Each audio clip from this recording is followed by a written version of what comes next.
Hi everyone, welcome to a brand new episode of the Genre Equality Podcast. I'm Hitzer. I'm Hardy. And welcoming back. I'm back. He's back from a Bali vacation, a little sabbatical, shall we say. Thanks so much to Christopher Falk last month for filling in. Yeah, I know. We talked about Midsommar and Joker and a bunch of other stuff. So that's great. But I mean, our regular team is back. Man. The quote unquote A team. The A team. The A team. This is our first bench, lah. You know. Yeah, man. Yeah. This month we'll be talking about a lot of cool new stuff as well. Unfortunately, a lot of the big titles such as The Mandalorian and Watchmen and all that, really really major things we'll be covering in December. Yeah. But there are still some quality things that we can talk about this month, including the sequel to The Shining, Doctor Sleep, the final season of The Man in High Castle, sequel to Zombieland, The Lighthouse, the sequel to Frozen, tons of good stuff. And for my poll this, I'm going to be talking a little bit about the last part of... but kind of like, I guess, a celebration of the legacy of the Unbeatable Squirrel Girl, which just ended its fantastic run earlier this month. How long has the run been? 2 years, is it? It's about 9 years. The new one is already a decade. Yeah. Oh wow. Yeah. Oh, because I just started reading 2010, 2011-ish lah. Yeah. Or maybe 2012 around there, but close to a decade for sure, definitely, because they had the first initial 8-issue run, and then they rebooted again to a new number one. Yeah. So it's that's the one that I read lah. Yeah lah. Okay. Correct. Anyways, let's begin with Doctor Sleep, I guess. Who caught Doctor Sleep amongst us? Me. Yes, me too. So we all caught it. That's awesome. Okay. So in my opinion, I think we're all really big fans of Flans. Okay, the reason why you were asking who caught it is because we had to watch it separately lah. Correct. Yeah. I guess like the term for Mike Flanagan fans are flans. Not bad. Flans lah, yeah. I mean, we were all big fans of Mike Flanagan here, who of course did The Haunting of Hill House, one of the best series from last year. Gerald's Game, which another Stephen King adaptation on Netflix. The one the guy got stuck. No, the woman. Yes, Gina Carano. Fuck, I forgot her name. The lady who plays the mom in Haunting of Hill House. I forgot her name. It's Gina something. Yeah. Gina Carano is in The Mandalorian. The Mandalorian, that's right, and also a former MMA fighter. Yeah. Of course, one of the best horror auteurs working today, and I do have to say I really really liked his take on Doctor Sleep. Despite its disappointing box office and really mixed reviews.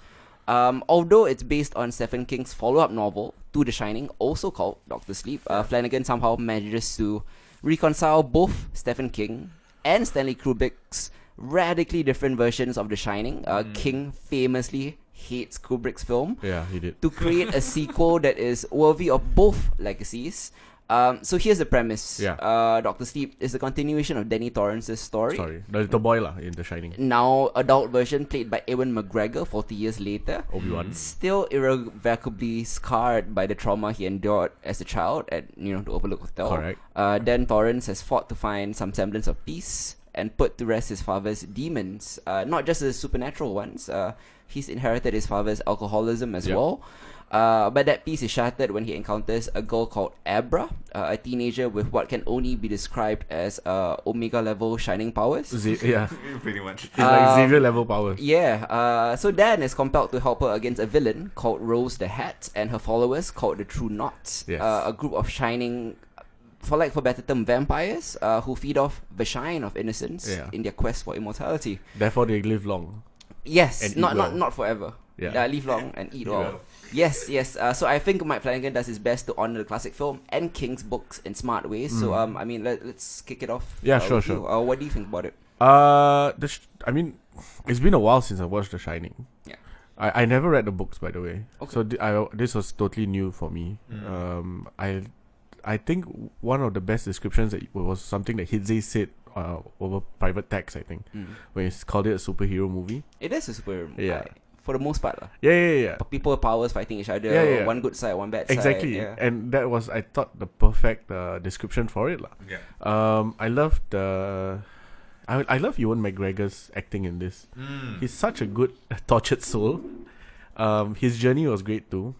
The story is quite fast. I didn't find it very I thought the pace of the movie was quite good. It's 2.5 hours. It didn't feel like it didn't feel long. Yeah. And the character of Abra, it's fantastic. I feel the girl plays her well. I like the. Well, we're not doing spoilers yet, right? Yeah. I don't think we'll do spoilers for this one. Just try to keep it in general. Yeah, in general, what I your mean, thoughts are. the way that they set up the villains and how the power levels of the villains and Abra and and what's his name? Rose. Dan? Dan, yeah. Dan.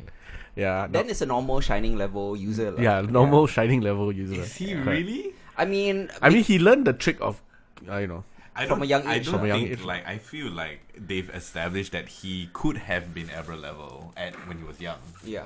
but he tortured too much, Yeah, probably. But yeah, overall movie was fun. I didn't get why it was mixed reviews though, because Because it wasn't quite. I think I had big issues with the third act. Okay. Huge issues with the third act. I mean, not to spoil anything, but there was some recasting decisions that took me out of the movie for quite a bit. Yeah, I figured that would be your thing lah. Also, it felt a bit too. The third act felt a bit too convenient in the sense that, sure, the iconography of the Overlook Hotel was used very well. Yes, I thought but so it too. felt a bit like member berries, as South Park would say. Oh, member this goes, member that goes, member that goes. Yeah. That kind of thing. Okay. And I don't think I used it to full effect. Alright. But what I did like about the third act was the kind of subversion of some of the iconography, like for example, the blood in the elevator, Yes. flooding, and interesting. and different people's reactions to it, because Jack and his mother, Dan, his mother, and Jack had a horrified reaction to that, whereas Rose had an amused reaction to that. So things like that, different perspectives. I like that, lah. Different generation, ma. Yeah. And one is a more, I guess, veteran supernatural person. Yeah, Yeah. exactly. Yeah. So yeah, I like the full circle that comes at the end of the movie. Mm-hmm. You feel that the end is the start lah. Yep. Yeah, I like that. I actually give. I mean, I actually have very positive things to say about this. What movie. about Isa? Yeah.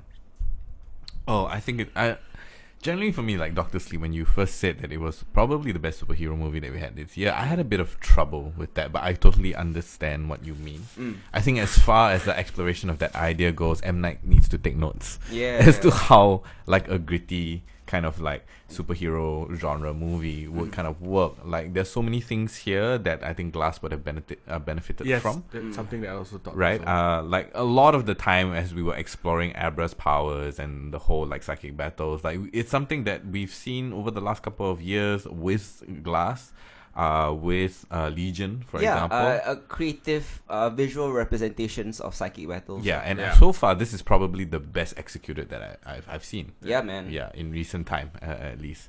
Overall I really like the movie. I did have my issues with the third act, and I think for me it wasn't so much. I mean, like I didn't really like the elevator blood scene. Okay. Yeah, I just kind of thought like in general a lot of the throwbacks that they had that involved bringing back these iconic kind of scenes and characters did not feel satisfying to me, right?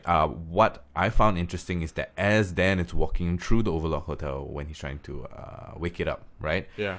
I felt this trepidation while he's walking through the halls, right? That the actual reminder of the scenes from the original Shining movie were far more terrifying than actually seeing those figures come back or actually seeing the blood come out of the elevator as well. Like the revisiting of that space triggered more fear in me than the actual like scenes that he was trying to pay tribute to. But all in all, like I really enjoyed the way that they told it. I thought the character developments were really, really good, even for the minor characters themselves. Yeah. What's her name? Kieran Curran. The girl is Abra. Abra. Yeah, she's amazing. Yeah, typically child actors are annoying. She isn't one of those. She's stone cold. She's she has a dark side to her. Absolutely Shining, stone cold, well, which Even was refreshing. without any training, like without any like provocation from anyone else. Yeah, she's like natural. She was just natural. As opposed to the rest of the True Knot who have been around for hundreds of years, right? Yeah, exactly. So you get why they're good, but Abra shouldn't be that good. Exactly. Yeah, and it was refreshing. That's something that I was afraid of, like that Mary Sue quality, Yeah. Right. That she might be too powerful and without any. But then again, she's a special case, Yeah, she is, and I think the Jean Grey trope has been there since the 70s. Yeah, exactly. It's been there a long time. Yeah. It was all good. Yeah. So I mean, I really enjoyed it. I felt like, I mean, some of the things just rubbed me the wrong way in terms of like the way in which he tried to pay tribute to that. And all in the third act though. All in the third first two act. acts The first two acts were nearly perfect in my opinion. It didn't have much throwbacks. I'm just a few only. I think this movie shines best when it stays away from The Shining and becomes a real sequel that explores different avenues, such as trauma or genetic trauma or generational trauma. It's just like that the third act you required the Overlook Hotel, because I think it was kind of mostly thrown in there. It almost felt like a studio note. It's like, hey, can we just remind people that this is a Shining movie sequel? Yeah. Okay, maybe. Yeah, I mean, I'm glad that they called it Doctor Sleep, not Doctor Sleep The Shining colon a Shining story or something. The story. Yeah. But to be fair, they might have actually done better at the box office if people knew it was a Shining sequel. Fair enough. Fair enough. I mean, as much as we love Ewan McGregor, he's not like the most superstar guy, lah. Correct. Yeah. Oh, but his performance was phenomenal. Great. Like every time a drink came out. And now after seeing The Mandalorian, I kind of want to see Obi-Wan. Oh yeah. To be directed by Deborah Chow, who recently did the third episode. Which phenomenal one. Yeah. I thought this was less of horror, more of a dark fantasy. Okay. Yeah. With some terrifying elements. I think there is one child murder that is quite quite gruesome. It was very, very gruesome. More gruesome than anything in the first film, actually. And as great as that was another good child actor, by the way. Jacob Tremblay, right? If I'm not mistaken, in a very small role. Very small. Like, maybe did he do this before he became famous? Jacob Tremblay cannot be, right? I don't know. He's been famous. Like, it feels like he's been famous forever, longer than I've been alive, which is not possible. Yeah, I know. But maybe he is a Shining user and he's been, eating well. Yeah. I mean, I thought like Ewan was great. I thought the girl who played Abra was great. To be honest, I really thought that Dr. Sleep belonged to Rebecca Ferguson, who is just spectacularly charismatic as Rose the Hat, the leader of the coolest vampire crew since the Lost Boys. Oh, not since what's this? Twilight. No, I mean, like, remember, like, when I watched The Lost Boys, you thought Kiva's crew was, like, just... I mean, they're villains, of course. You're rooting against them. But they're, like, cool heels, lah. Like, you love them so much. Yeah, exactly. And I was really in love with that group of villains who all have cool names, like Snakebit Andy and Crow Daddy, who's played by Akachita from Westworld. Yes. Just fantastic stuff. I really like that. Okay. The villains were very well fleshed out. Character work is great. Awesome psychic battles. I mean, this is admittedly a bit overlong. The third act had issues, but for the most part, dug it. I'll give it like a 7 out of 10. Yeah, I'll give it a 7.5. Yeah. Oh, I'm gonna give it an 8. Yeah, I mean, I would go much higher if not for the third act, which I had severe issues with. But I mean, go watch Dr. Sleep, guys. They need your money. Yeah. And this was it deserves your money. Deserves your money, and I really want like Mike Flanagan to get more work from big name studios because he clearly can do a superhero movie, and maybe he should. Who knows, if like there is a Ghost Rider movie or something supernatural of that ilk, or like Morbius or something, and those coming Constantine out. Justice League Dark, whatever, like give it to Mike Flanagan. Yeah. Or there are like 500 other Stephen King books he could adapt. When he was on cocaine. Yeah, and I was talking about last week. This is how quickly he writes. Amazing. We'll be talking about next the 4th season of That Man in the High Castle. Yeah, you don't do Zombieland first? No, we'll do it later. Okay. The 4th and final season of The Man in the High Castle. Well, this is fun. Yeah. It's if you don't know, I mean, we've kind of been enjoying this series based on Philip K. Dick's novel, which posits an alternate history where the Axis, aka Imperial Japan, Nazi Germany, won World War II, conquered America. This TV split in two, exactly. The TV adaptation of The Man in High Castle has gone through many ups and downs as a series. It's gone through 3 different showrunners, and its quality has wildly fluctuated because of that. Yeah. But in my opinion, at the very least, the 4th and final season is best to date, lah. Yeah. Which is how a show should go, lah. Sure. Yeah. But with yet another set of showrunners at the helm, this time Daniel Percival and David Scarpa, who replaced Eric Overmyer, who oversaw the 3rd season. High Castle launches its final phase with much of its original cast actually out of this picture. Joe and Frank were both killed at the end of last season. Yeah. But given the existence of a multiverse of alternate Earths, the actors could have been brought back as alt versions of their characters. But no time. Not only does that not happen, but Ed is nowhere to be seen, and most surprisingly, Tagomi, the man who first pierced the dimensional barrier, exits early in the new season. and he was never on screen. Nope. Whether Zero this time. whether this decision was creative or contractual, perhaps, maybe he just didn't want to come back. Yeah. It feels abrupt and almost disrespectful to the character's huge importance to the mythology. That's what I thought too. Okay, all that aside, the political plot of I'm gonna talk about bad stuff first lah. Go ahead. The Japanese Pacific states kind of stuck on repeat with the same plot over and over again. The rebels are here. Kido hunting resistance fighters, and then his loyalty is tested. Yeah. Again. Yeah.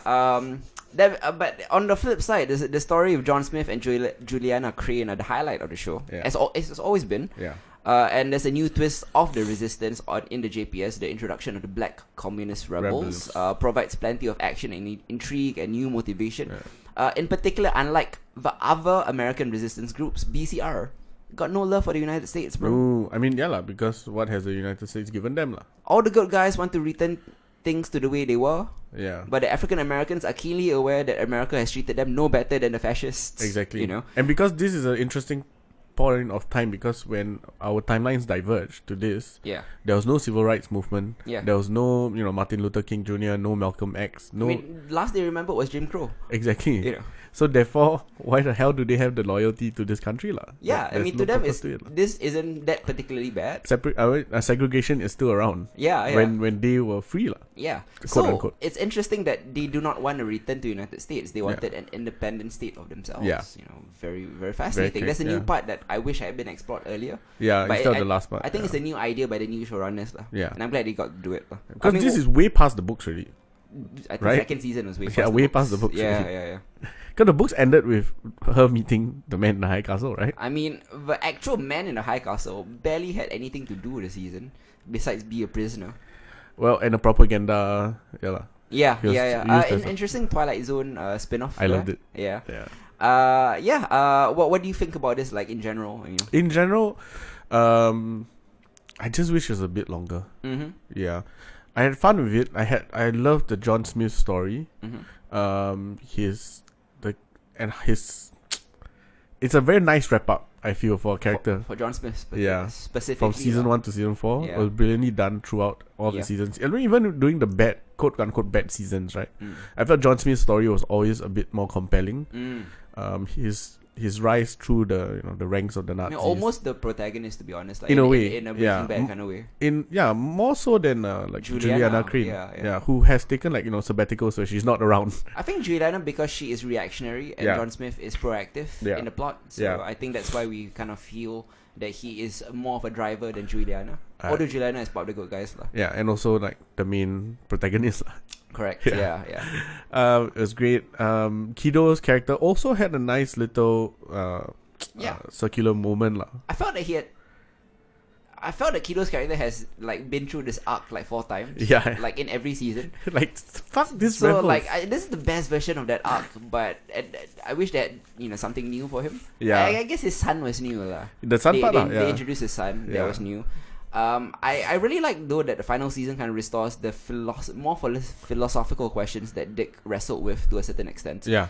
Were the choices that made us who we are ever really ours to make? Did we get to our place in life through sheer luck? And if so, how easily could things have gone the other way? When John Smith sees his other life, would you be the same person under any circumstances? If you found out that you were the worst possible version of yourself, like John Smith is. This is the dark timeline lah. Darkest timeline. Like, would it be too late to change? I mean, this is kind of something that other shows, I guess, like Counterpart, has done way better.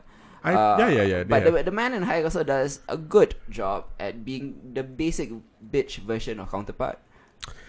Okay, that's a good way of putting it actually. Yeah. Freaking, but Counterpart has a tighter story though. Sure, of course. Yeah. I mean, it's not an insult. I'm just saying it's more straightforward lah. I mean, this particular version.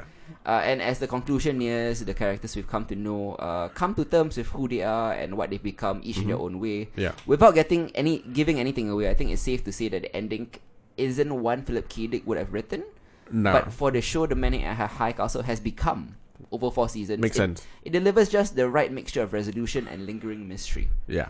I mean, any final thoughts before you give a rating? I'm gonna miss this show. Yeah. There's so many things I wanted to be explored.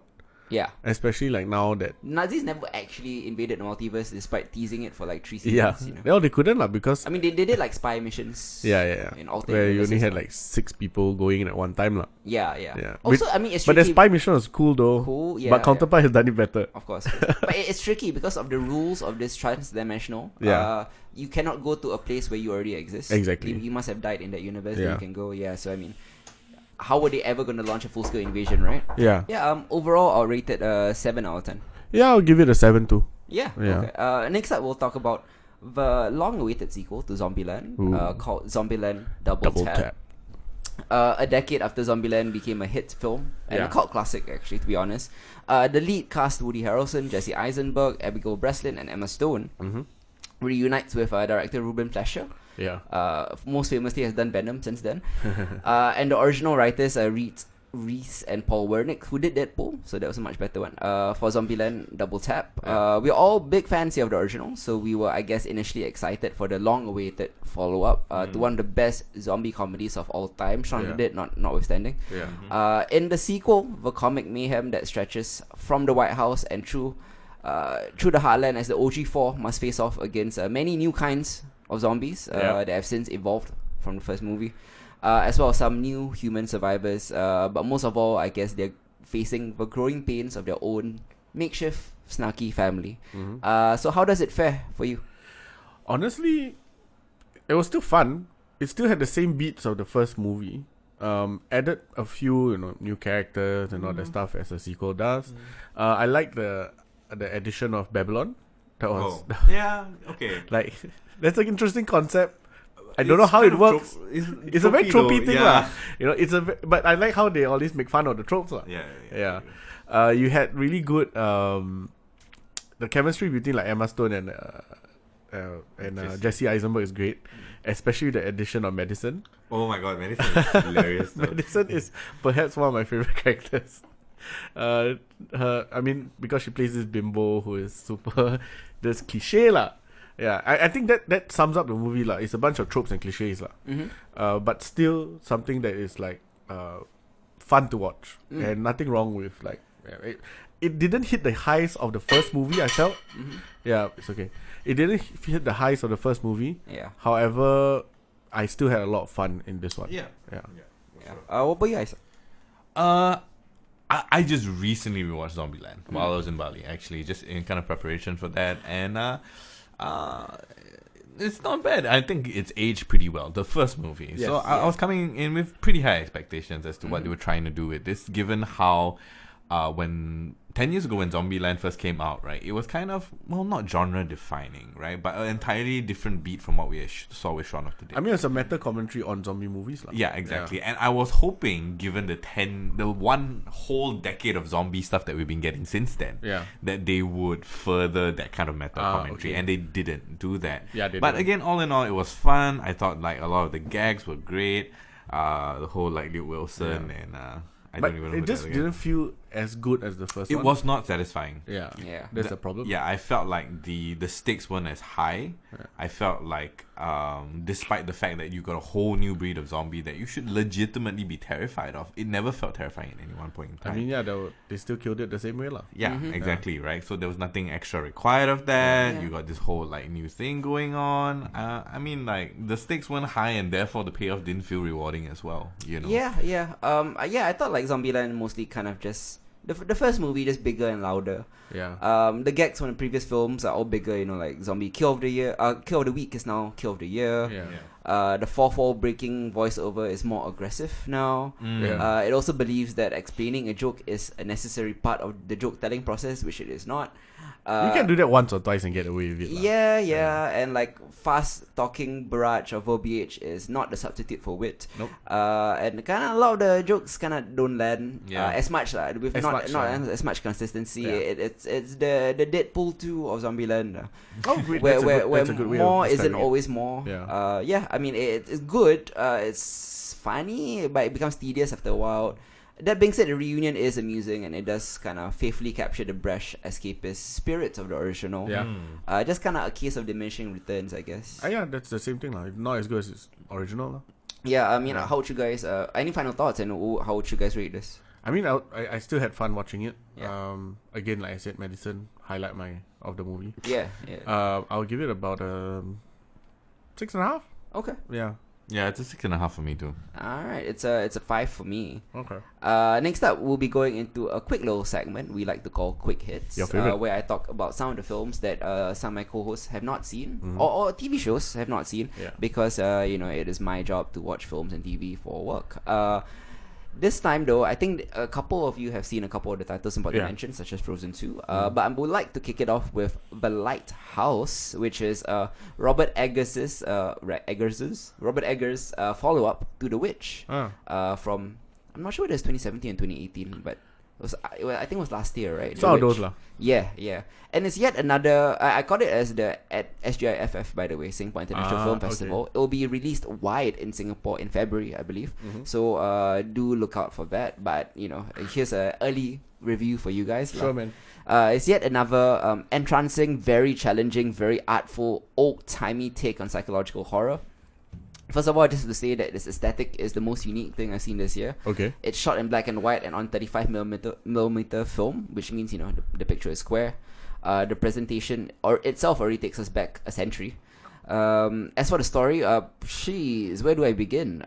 Because you see, right, I have not seen any trailers on The Lighthouse. Doesn't matter. Trailers doesn't give any story. So whenever you say The Lighthouse, right, the only thing for some reason, right, the only thing I think of, right, is Stanley from The Office buying a lighthouse. Oh yeah. I don't know why, but I'm guessing there's nothing to do with that, lah. Well, you don't know. No, yeah, it's not at all. I guess ostensibly the Lighthouse is kind of this crazy sailor's tall tale yarn about two lighthouse keepers on a remote New England island in the 1890s. It's a stunning showcase for Robert Pattinson and Willem Dafoe. The entire movie is built around their tour de force interplay, which kind of crescendos into a visceral battle of wills and bodily fluids. From the beginning, you can already tell that they get on each other's nerves. But when they are stuck together waiting out the terrible storm, it gets unbearable. And through it all, they experience visions of tentacled creatures and fornication with mermaids and images straight out of Greek myths. Amidst the stinging air and all the frigid waves and all the physical suffering, we are also gripped by the thickening tension these two guys as they just start to wear and wheel on each other, and their disturbing inner selves begins to manifest. It's something I can only describe as roommate horror. We've all had that one roommate we can't stand, and imagine like being stuck with them for a long time. Because you're a long-night housekeeper. Yeah, and you kind of just start to feel and smell the odors of filth as like loud flatulence, and there's a lot of farts in here, and human shit and semen from masturbation and vomit and urine kind of begin to pile up in their cramped quarters. It's a very disorienting film. You're never quite sure what is real or what is madness, and the passage of time is murky. Has it been 2 days, 2 weeks, 2 months, 2 years? I'm not sure. Are the attacks by possessed seabirds and drowned gods really real? I don't know. The only thing that's obvious is kind of this heightened sense of deteriorating sanity. There's a lot to unpack here. It's brimming with like Jungian homoeroticism and like rich symbolism that kind of builds to a batshit crazy climax that makes its allegories to Prometheus and Proteus very apparent. It's part black comedy. It's very, very funny. Part psychodrama and part Lovecraftian horror. And as I mentioned, a Promethean tragedy as well. Because as you all know, Prometheus was all about the light and illumination and one keeping and then getting tortured from the other. Fuck. Exactly, yeah.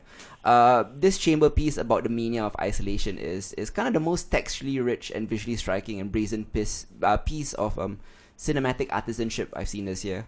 So yeah, I would definitely recommend it. Please go check it out when it releases wide in Singapore. I'll give this 8.5 out of 10. Wow. Next up, we'll be talking about Frozen 2, which was, if you remember Frozen back in 2013, nothing short of a phenomenon, right? Yep. A runaway Disney blockbuster that kind of captured the zeitgeist with startling power, inspiring Broadway musicals, Christmas specials, short films, theme park attractions. The song that wouldn't shut up. Tons of merchandise, and not to mention it was actually like a good modern Disney princess film if there ever was one. Like 6 years ago. It's a bit different, Yeah. 6 years ago, in my very last movie review I ever wrote for a website called InSync, I got a lot of guff from my editors and some readers for giving Frozen a 5 out of 5 rating. It's a rating I still stand by today because for its intended audience, these amazing songs, the simple yet revolutionary story, the eye-popping animation, it was perfect for its audience. I sensed that kids would love it, like like the way that kids loved The Little Mermaid back in my day. And if anything, time has proven me right, lah. Yeah. With that. So the prospect of a follow-up is a daunting one, for sure, because somewhat unbelievably, I think Frozen 2 sort of lives up to its predecessor. Yes, it does. Yeah, I think it's darker, it's more emotionally mature, and a more complicated endeavor, which admittedly causes some minor stumbles, but also a beautiful, intricately designed little triumph. It's a great sequel that transforms its protagonist in surprising ways, by once again subverting fairy tale Disney princess tropes for something grander and more complex. The narrative is almost exclusively focused on the characters and their personal development, expressed once again through big, spirited, soaring, catchy as fuck musical numbers. Good. And it's all done without the threat of some villainous foe. Transformations and the journey to get there are paramount to the narrative. So what the hell? It's a character-driven Disney princess movie. It's for a more mature audience that itself has grown up in the 6 years since the movie began. It has a more expansive mythical tone, tied into a mystery surrounding Elsa and Anna's family history. It's epic fantasy elements and kind of like Middle-earthian stone giants to elemental spirits and indigenous tribal communities. I think like Moana before it, Frozen 2 takes Disney further into Studio Ghibli territory, kind of dropping the binary good and evil storytelling for more nuanced depictions of the balance between humanity and nature. I think Isa caught this as well. What do you think about it? Yeah. I didn't have high expectations going into Frozen 2. Like you said, there's a lot to live up to. Yeah. But in short, Frozen 2 was pretty magical. Yeah. Right. At the end of the day, like I really, really enjoyed. I mean, like the cinema I was in was filled with kids, right? But most of the time, it was the adults that were laughing out loud, and I really appreciated that.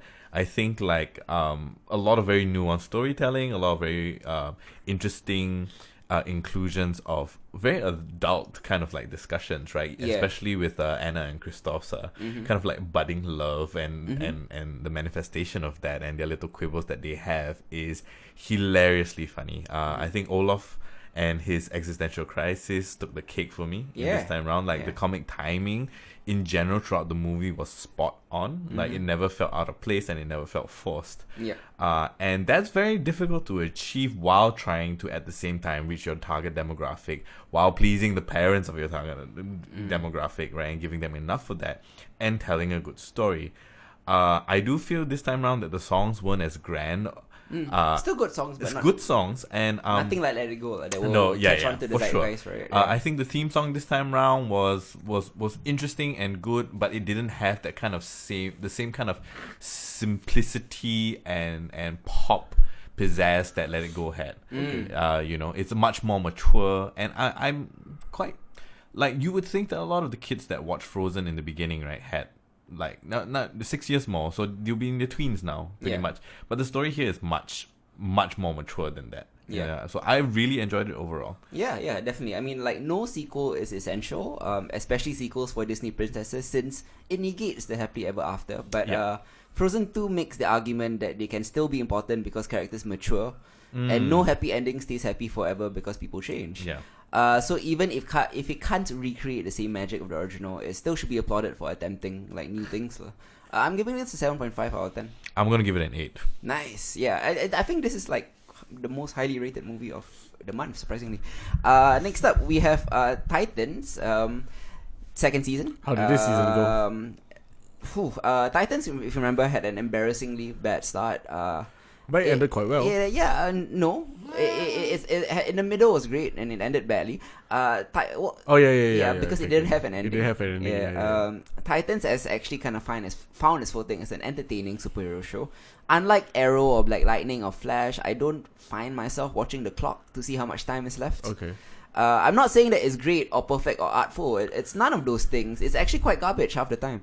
I'm just saying that every episode feels like it goes by too fast, and there's something to be said about that. The second season quickly does away with the world-ending demonic threat of Trigon to introduce a more human but far more exciting villain in Deathstroke. We see a new generation of Titans begin to take shape in Titan's Tower in San Francisco. There is Jason Todd Robin, there is Raven, there's Beast Boy, there's Starfire, there's Superboy, and then the old Titans, Dick Grayson Robin, aka Nightwing. Wonder Girl, Aqualad, Hawk and Dove are kind of grappling with the mistakes that made them disband in the first place. Yeah. So the show's fresh status quo is greatly elevated by the team's most iconic antagonists. And oh my gosh, Deathstroke is fucking cool, guys. Okay. This might be the most badass and most intimidating live-action Deathstroke I've ever seen. Plus, the introduction of Ian Glenn, aka Jorah Mormont, as Old Man Bruce Wayne works weirdly well. I don't see him as Batman because his physique is unimpressive, but he pulls off the suave and manipulative billionaire well. Okay. Titans is still over the top, dark and edgy and violently edgelordy, and his storytelling is messy and incoherent, especially towards the end when it's forced to pay off everything that is set up. But at least it's fun, right? Your attention is constantly drawn away from whatever narrative mistakes they've made because there's so many things going on. Okay. It's not a great show. It's a guilty pleasure. How much will you rate it? It's because the final episodes are like really lazy and slipshod, and all the things that they throw at you to kind of distract you from the mistakes, they never do come together. It's a 5 out of 10 for me. Ouch. Yeah. What did you give the last time that we did a review for? 6.5. Okay. Yeah. Damn. Yeah. Alright. I had fun with the season, but I don't think I will be watching season 3, unfortunately. Okay. Yeah. I do enjoy Connor Kent though. Okay. I thought it was a perfect addition. Anyways, next up we'll be talking about Castle Rock, which is a seasonal anthology, once again, based on the Stephen King multiverse. It returns in terrific form, actually, in Season 2. This time it delves deeper into the many works of Stephen King to mesh together a Misery prequel with a Salem's Lot prequel, and it ties together with the Sundog, the Shawshank Redemption, It, The Body, and much more. Unlike Season 1, which was all over the place, this season is very focused, delivering a propulsive tale of warring families, Somali immigrants, and reanimated corpses. Most notably, Lizzie Kaplan's take on a young Annie Wilkes is absolutely amazing, so captivating. Kind of drawing upon elements of Kathy Bates' famed performance while making the role entirely her own. Besides her, Elsie Fisher, who you may know from 8th grade, Tim Robbins, who returns to Shawshank, and Barkhat Abdi. Do you know who Barkhat Abdi is? Who is he? I Am the Captain Now. Oh yeah, that the guy from Captain Phillips. Yeah. He's great as well. While it never quite reaches the heights of Season 1, especially the beautiful Alzheimer's episode with Sissy Spacek, it is more consistent overall. Okay. And better. So check it out if you're a Stephen King nerd like me. It's a 7 out of 10. Alright. I'm going to be talking very quickly about the Addams Family. How did this go? New animated version of the Addams Family. It's an origin story attempting to revive the Spooky Ookie franchise for a new generation. Unfortunately, it is so dull and empty and saturine that they will need to reboot it again. It's not terrible. It's just painfully meh. It's super forgettable. Yeah, with like a franchise like Hotel Transylvania. Yeah, which does a lot with this kind of same theme, Yeah, Gandhi Tatowski. We talked about Primal last episode. That was him. And weirdly enough, he also did Hotel Transylvania. Yeah, this one feels like it's a script written by community, and it totally sends off all the creepy edges that makes the Addams Family so fun and cool. Yeah. To present kids with a more conformist, more palatable version of it. That's not nice. Give this a miss. It's a 4 out of 10. Okay. Next up is not the Addams Family, Room 104. Hey, how did that go? Since its inception 2 years ago, the HBO anthology series Room 104 has been, I think, the single most creative anthology in modern television. The series is set in a single room of an American hotel, exploring characters who pass through it each episode. So even as episodes flit around genres and a bevy of different creative voices, the show somehow finds creative flexibility while working within the most restrictive stipulation I've seen on any anthology. Room 104. Yeah. While its first season explored action and drama and comedy and thriller, Season 2 onward started incorporating more supernatural, fantasy, horror, and sci-fi elements, which is why I'm talking about it here. Yeah. Even as the show continues to play with temporal and metaphysical ages of this lonely motel room, Season 3's standout installments hew to a certain kind of rhythm that the show has been honing since it started. It has a simple opening which gives way to a growing sinister layer of someone in way deeper than they anticipated, all culminating in a shocking, often grotesque climax that is meant to have the audience reeling. Okay. Maybe it's the relatively confined space or the limited number of people who can be in any given episode, but Room 104 has found an ideal way to engage with how power works in these stories, with the most intense two-handers, which is basically stories with just two people. The upper hand switches enough times, often imperceptibly, through shrewd dialogue that it's sometimes unclear who ends up in a position of control. And as much as this season's more inventive chapters do give individual writers and directors an expanded playground, Room 104 remains one of the best actor showcases on TV because of its character-driven focus. Overall, any cool episodes? Yeah. I mean, overall, I'll give it a 7.5 out of 10. But its best episodes are tremendous. Here are 4 genre-centric installments you should check out. Or maybe 5 lah. I'll run 5. Okay, number 1 is called Itchy. Okay. It stars Arturo Castro. You may know from Alternatino. Yes. Or Broad City or Narcos. This episode. Or now Silicon Valley. No, Silicon Valley, exactly. Yeah. And this episode is filmed found footage style with Castro filming himself on his phone. Castro is a man. Selfie style. Sorry? Selfie style. Yeah, selfie style, exactly. Castro is a man suffering from a lifelong skin condition, a rash, that causes ugly, nasty rashes to develop around his body. He's quarantined himself in a new environment for 24 hours to make sure that it isn't caused by something at home or work. And he's sending video updates to his doctor. This is such an exquisitely gross, super disgusting body horror episode that will make you want to vomit and laugh at the same time. And best of all, the rash is alien in origin. I knew and don't want to spoil the ending, but it's pretty insane. Okay. Yeah. Next up is an episode called The Plot. This episode, strangely enough, takes place in the desert. In the 1910s or the 1920s. Before the motel was built. Yes. It takes a while to figure out what's happening or why it's taking place outdoors. But it turns out it is the spot where Room 104 will be built. It's the plot. Sense. Yeah. It follows a disagreement between a brother played by Luke Wilson and her sister, who are building the hotel. And it's further complicated by the arrival of a demon. This is as close as Room 104 has ever gotten to self-mythologizing. And so there's a bit of world building here. Yeah. And a really compelling origin story for Room 104. Next up, we have an episode called Night Shift, episode 10. Yeah. It follows the creators of a 1970s horror TV show as they talk to a podcaster about the origins of their cult classic program. As the podcast goes on, old grudges emerge, especially one over a love triangle. The reason the show broke up was because the two showrunners, fell in love with a set designer and blah blah. Yeah. And the reasons for why the show ended became apparent. Plus, one of the show's creators is revealed to be an actual vampire, but that's not even the twist. This is a great example of how horror comedy can make use of campy nostalgia to great effect. Okay, last two, I'll go through this very quickly. Sure. Episode called Crossroads. Episode 11, Paul F. Tompkins plays Satan's lawyer on Earth in charge in charge of getting people to sign the contract to sell their souls in exchange for fame or fortune or earthly pleasures or whatever they want. This episode is a comedy about a lawyer who is thorough with his job and always wants the clients to read the fine print. If they don't, he explains it to them clearly. Eternal damnation, guys. The whole 9 yards. The thing is, he's always frustrated because no one ever reads the contract because they're so eager for the rewards. And whenever they're about to die, he is so annoyed that everyone claims that they didn't know what they were signing. I tried to tell you. It's so frustrating, especially as an insurance agent. You must know how this feels like. And after a millennia of this, he's tired and he's looking to retire. That is until he meets a particularly difficult client who presents him with an intriguing counter proposal. This was a funny and insightful episode about human hubris and middle management hell. Final episode I'll talk about is called Rogue.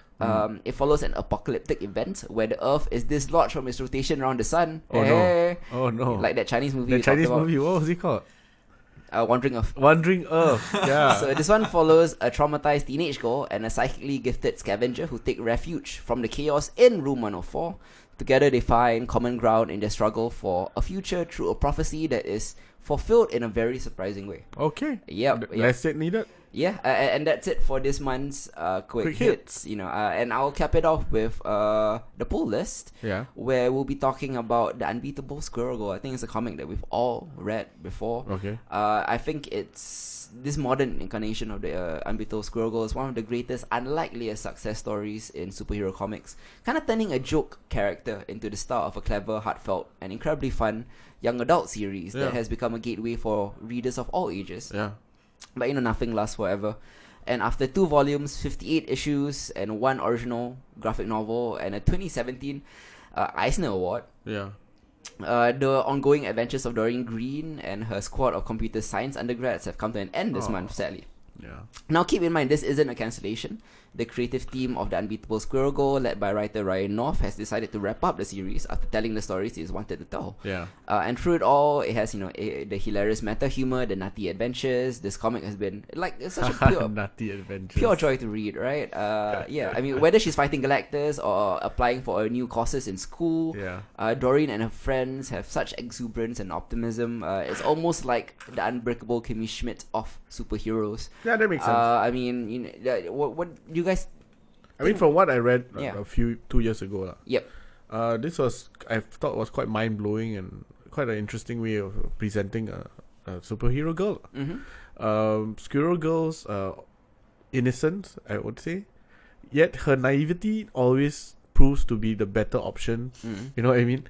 Than being like your normal cynical superhero or your jaded superhero. Like Unbeatable Squirrel Girl's constant can-do positive attitude or something refreshing in comic books, I felt. Yeah. Yeah. I mean, I saw you've read a bit of Squirrel Girl as well, right? Yeah, I have. I mean, I'm not as up to date. I've heard a lot about the series finale, especially. Yeah. So I'm looking forward to catching up with all of that. Yeah, man. I mean, highly recommended What will you ongoing rate it? series. Sorry? What will you rate it?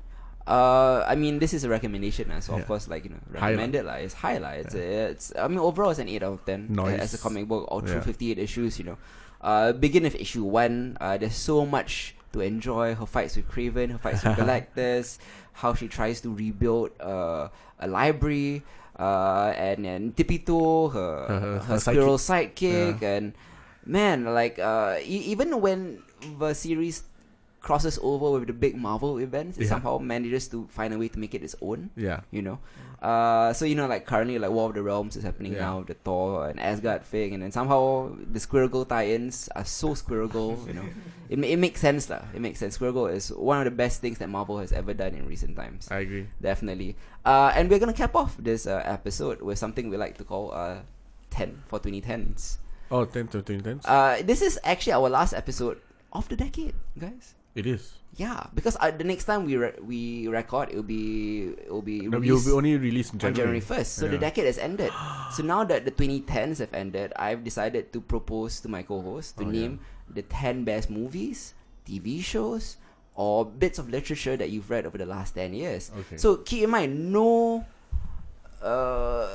honorable mentions. No. Just say what is your top 10. Yeah. We haven't told each other what it is. Yeah. So this is quite surprising. Yeah, we haven't told each other what Isaac's it is. not in this exercise though. So Isaac is not in, but maybe Isaac can comment on our picks and what he would replace with them. Maybe. Or maybe there's a pick that's just fucking ridiculous and he was gonna call us out on that, or what? Or maybe he will shift the rankings or whatever. Okay. Let's begin with 10 best movies of 2010. Genre movies, of course. Yeah. So mine is just movies. Yeah. Yeah, I didn't have time to do series. Okay, let's do movies for Hardy first. From 10 to 1. Okay, so my 10th is Dawn of the Planet of the Apes. Okay. Number 9, Snowpiercer. Okay. Number 8, Ad Astra. Yeah. 7 is Spider-Man Into the Spider-Verse. Yeah. Pacific Rim, number 6. Ooh, high. Annihilation at 5. Yeah. Ex Machina at 4. Mm-hmm. Age of Tomorrow at 3. Mm-hmm. Her at 2. Mm-hmm. And Arrival at 1. Wow, there's a very clear trend. I feel like throughout everything that you've named. But yeah, okay. I mean, I wouldn't put Pacific Rim that high up. Yeah, but we understand that. We definitely know that. If I could put it number 1, I would have. Mm-hmm. Interesting. Yeah. I guess in general, I would agree with most of that. I think a lot of like Annihilation, Ex Machina, Arrival, and Astra are definitely high. Yeah. On the list of things this decade for me. But okay, I can see this is a very you list. Yeah. Very clearly. Definitely. You list. How about you, Hits? My number 10 is something he put at number 2. Her. Okay. And I do want to mention that Ad Astra and Ex Machina almost made it. But they're not on the list. Okay, They're not what's on the your list. 10? Almost. Number 10 is Her. Number 9 is The Babadook by Jennifer Kent. One Oh, of the that best is a good one. horror It's movies of excellent. the decade. Number 8 is a little known sci-fi movie called Coherence. Oh. I kind of Okay. don't want to describe it because you find out the twist for yourself. Yeah. Number 7 is another little known sci-fi movie out of Australia starring Ethan Hawke called Predestination. I haven't watched that yet. One of the best okay. examples of time loops I've ever seen. Okay. Number 6, because it's been memed so often and because it's become part of a vernacular, people forget that it was mind-blowing when it was released. Inception is number 6. Yeah, I wanted to... That was like my top 20. Yeah, but I mean, I feel like people are kind of like underrating Inception now because it's become such a meme. I mean, after Inception was Interstellar. People remember Interstellar more than Inception sometimes. Correct. Yeah. My number 5 is something you rated highly as well. Arrival. Yes. Which is your number 1. Number 4 is Hereditary. One of the best horror movies of last year. Yeah, I see the thing about horror for me is that I'm not so keen on it. I like it, but therefore it's not in my top 10. Okay. Number 3 is Your Name. That was a anime. good one. I totally forgot about that. Number 2 is Jordan Peele's directorial debut, Get Out. Yeah. And number 1 is Yorgos Lanthimos' The Lobster. Oh, about single people who go to a hotel. Yeah. And you get turned into animals if you don't fall in love. It's it's very interesting. Yeah, and the story that the lobster only has one partner. Yes. Yeah. Correct. Yeah. I did not expect your first to be the lobster. Yeah, Yes. that's why. Yeah. That's interesting. How did you come to that? Yeah. I found it to be the most interesting story of everything that I've seen in 2010s. I mean, Your Name had an interesting story, Annihilation, Ex Machina, but they're all like kind of concepts or coherence or predestination, time loops and all. Even then, yeah. Or the Babadook, ghosts, and demon. Or her AI. I don't know. I've read multiple variations of these stories. So they were derivative. They were to an extent, but done very, very well. One thing that Lobster is derivative. It's new. It is it's an original premise, and in a space, in the genre space where we are inundated with so much sequels and derivativeness and vanilla superhero stuff. You got like 10 options. You go aliens, you go ghosts. Yeah. Okay, I get it. I mean, and since like Charlie Kaufman didn't have something notable this decade, this is it. This is it. The Lobster was entirely fresh and original.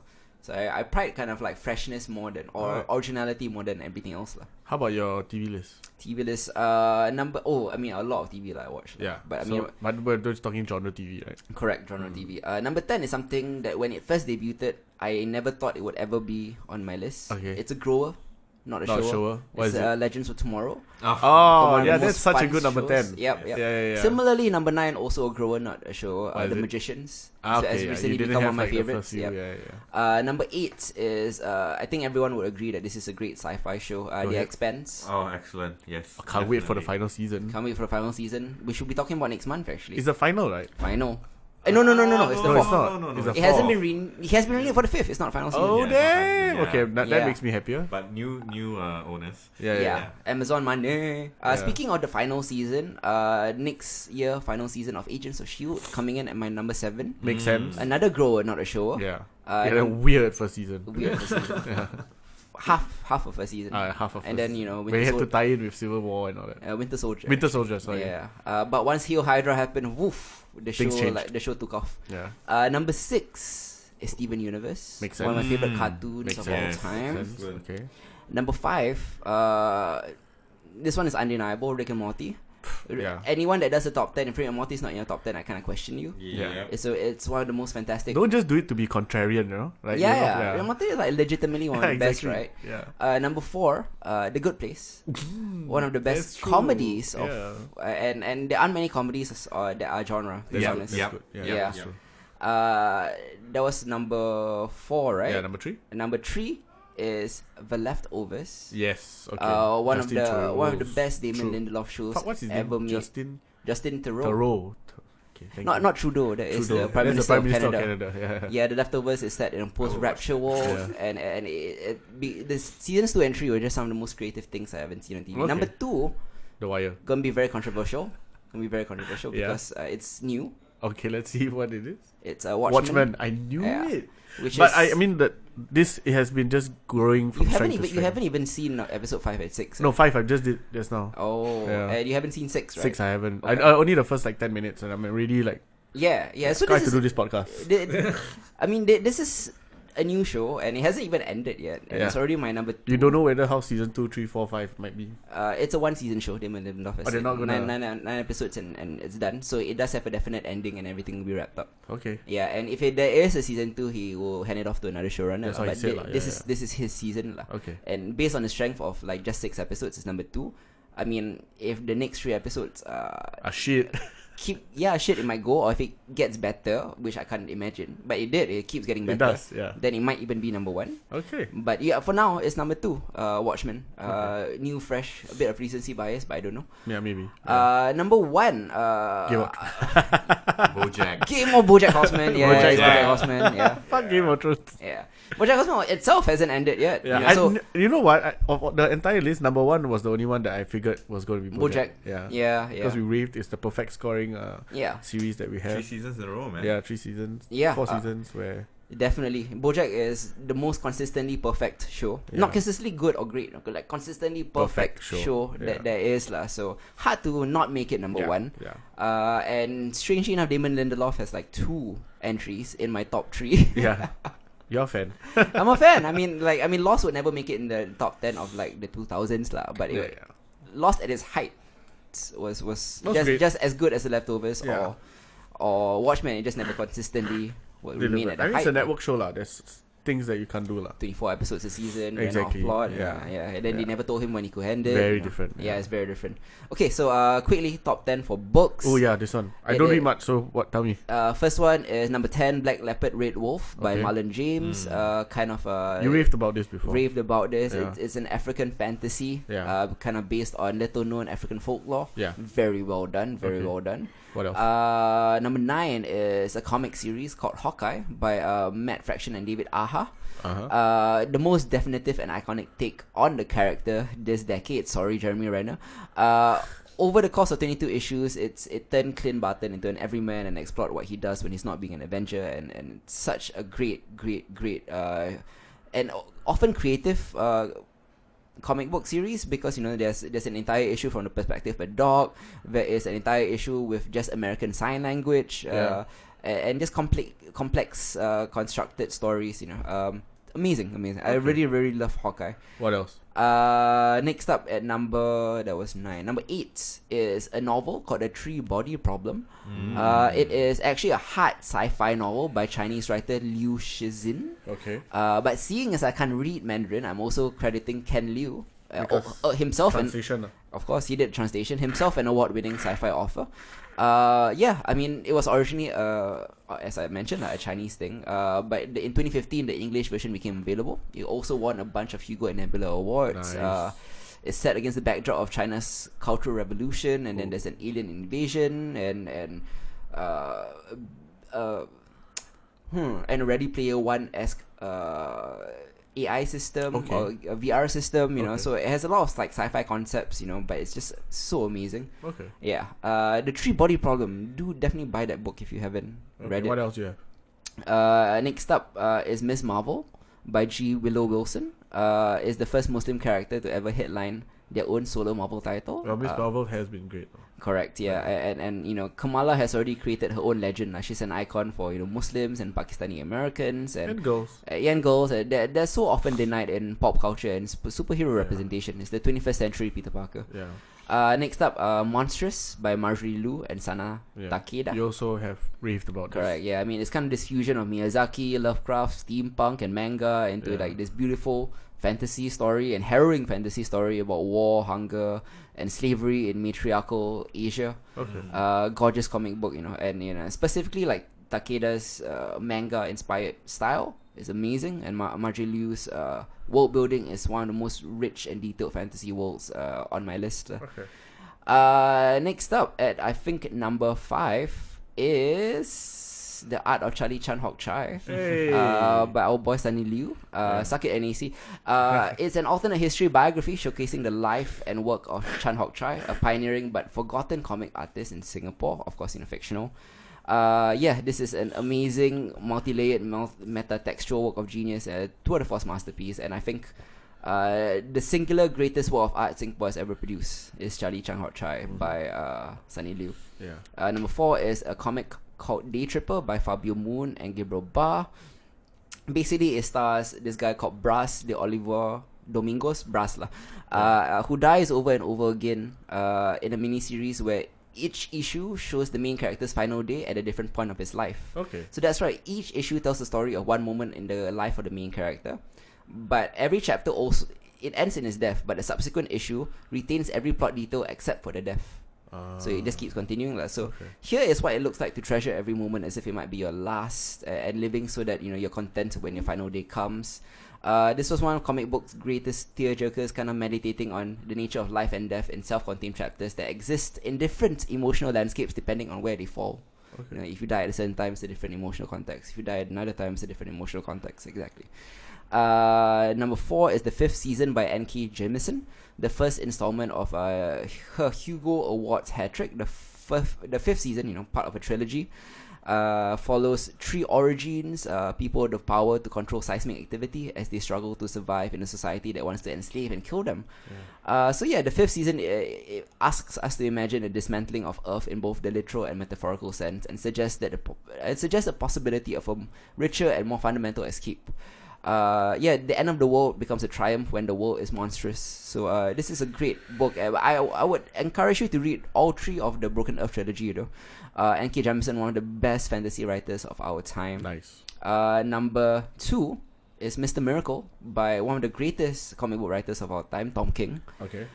This 12-issue limited series, writer Tom King and artist Mitch Gerads grounded and found intimacy in the cosmic and bombastic mythology of Jack Kirby's New Gods by funneling, the central intergalactic war through Scott-Free and Big Bada struggles with parenthood. This was just fantastic work, and Tom King has only done fantastic work.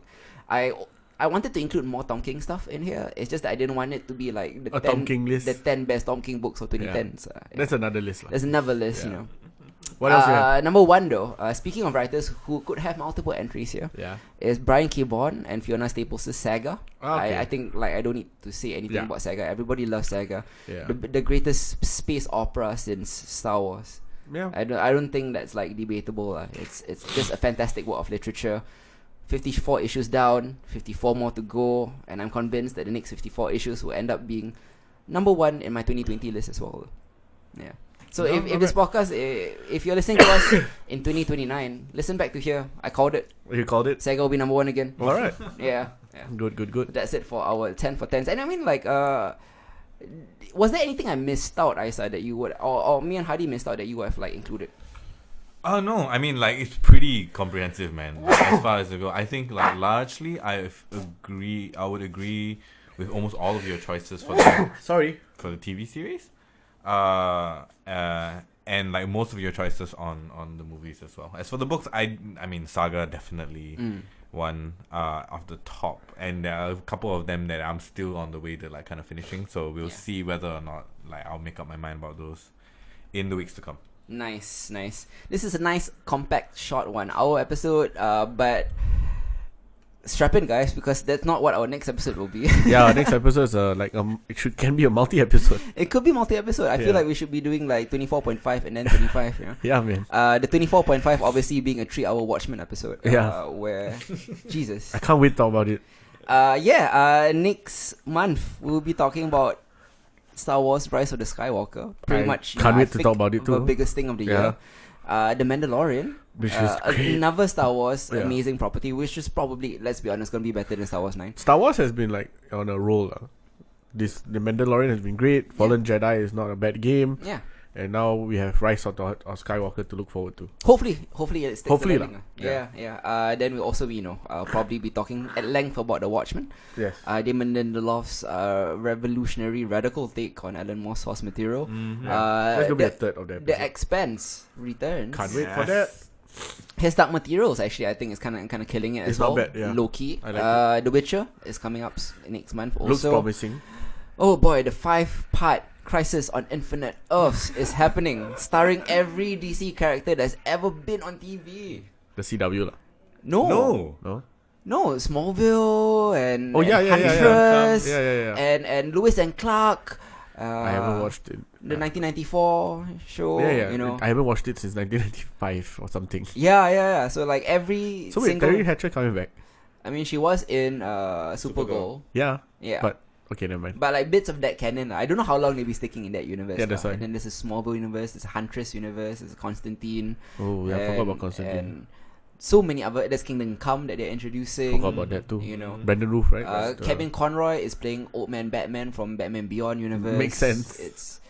it's just so much. It's too much. I don't know how they're gonna do this. Okay. Hopefully, They will. hopefully it works lah. Yeah. We'll also be talking about Rick and Morty, which returned recently. So far, so good. We're only talking about the first half of the of the season, but since It's they're gonna be taking another extended break, exactly. let's talk about it. But they have like 70 plus episodes that they're gonna do, right? Yeah. 74. Yeah. Okay lah. Yeah, if they really stick to that, then we'll be talking about Rick and Morty for a long time.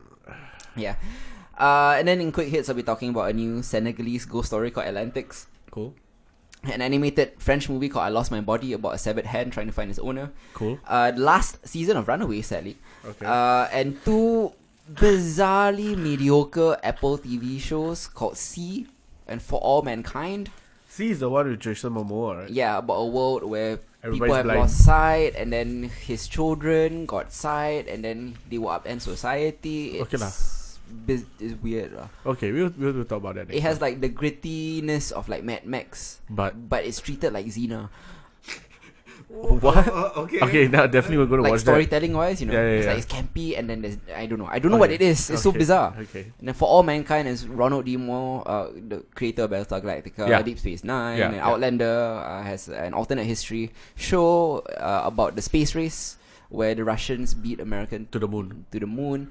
And because of that, America has decided to ramp up its space program. Because when America went to the moon, they basically like spelled off like we won, this is it. Yeah. But if they didn't go to the moon, I mean- how much more advanced would the space program be? Because they will keep advancing and advancing and I advancing. mean, yeah lah. The whole space race thing is an interesting historical thing that happened lah. Yeah. When Russia actually made it to space first. Yeah. Therefore started the space race Exactly. with the moon landing, the first moon landing being the triumphant landing lah. Correct. Yeah. I think there was 17 landings after that. The Apollo missions and all lah. Yeah. Yeah. The Crown. I'm sorry. Like the Crown episode of the moon landing. I don't know if you got there already. Not yet. It did the worst possible thing you could do by framing it from Philip's point of view. Like No! nothing from Philip's point. No, this is not a Crown podcast now. I know. We'll talk about We'll that talk about in it later. our Anglophile podcast number When one. we talk about Downton Abbey also. Downton Abbey and the Crown, basically. Till then, this has been Hit Zero. I'm Hardy. I'm Isa. We'll catch you next month. See you then, guys. Bye guys.